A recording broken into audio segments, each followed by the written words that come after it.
येथेही 5 किलोमीटर अंतरावर असलेल्या कोकरडा फाटा आणि हयापूरला नेणाऱ्या रस्त्यांना 20 वर्षांपासून दुरुस्तीची प्रतीक्षा आहे। कोकरडा हे पंचक्रोशीतील खेड्यांचे मुख्य बाजारपेठ आहे। एकलारा, पिंपळगाव, जोगरडा, कापूसतळणी तसेच संत गाडगे महाराजांचे जन्मगाव शेणगाव या सर्व गावांना आरोग्य, शिक्षण तसेच दैनिक कामांसाठी कोकरडा गाठावे लागते। मात्र गावात येणाऱ्या कुठल्याही रस्त्याची ही दुरवस्थाच झालेली आहे। रस्ते उखडलेले, खड्डे पडलेले अशा रस्त्यांवर अपघाताची भीती बाळगत 24 तास वाहनांची वर्दळ असते। परिसरातील विद्यार्थी कोकरडा येथून शिक्षण घेण्यासाठी दर्यापूर, अंजनगाव सारख्या ठिकाणी जातात।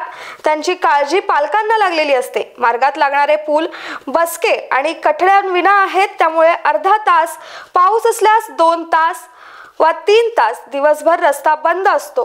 पुढील 2 महिन्यात रस्ता बांधणीला सुरुवात न केल्यास परिसरातील ग्रामस्थांच्या सहकार्यातून तीव्र आंदोलन छेडले जाईल असा इशारा ग्रामस्थांनी दिलाय।